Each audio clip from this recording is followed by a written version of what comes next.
কিরে ইব্রাহিম, এইভাবে আর কতদিন চলা যায়? হ্যাঁ বন্ধু, টাকা পয়সা পকেটে না থাকলে কোনো কিছুই ভালো লাগে না। আর বলিস না, এলাকায় বড় কোনো মালদার পার্টি পাই না, বড় কোনো অনুদানও আসে না, আর পকেটে কোনো টাকা পয়সাও ঢোকে না। এইভাবে দিনকাল চলে রে। না রে বন্ধু, আসলে একটা কিছু তো করতে হইব, এভাবে কি চলা যায়? বাবা 10টা টাকা দাও না, আমি 2 দিন ধরে না খাওয়া বাবা। 10 টাকা? বন্ধু শোন, কিরে কপাল তো খুলে গেছে। সারাদিন মুরগি খুঁজতেছিলাম না, মুরগি তো নিচ থেকে এসে ধরা দিছে।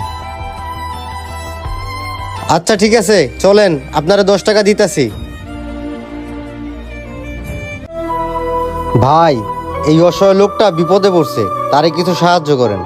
লোকটা বাড়িতে যাবে, টাকা পয়সা নাই, তাই আমরা নিজ দায়িত্বে কিছু কালেকশন করে দিতেছি। আমরা ভাই এই এলাকার পোলাপানি, আমাকে একটা দায়িত্ব আছে না? আচ্ছা ভাই, দিতাছি।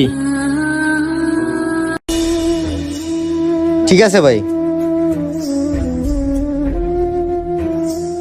ভাই, এই লোকটা বিপদে পড়ছে, যা পারেন সাহায্য করেন।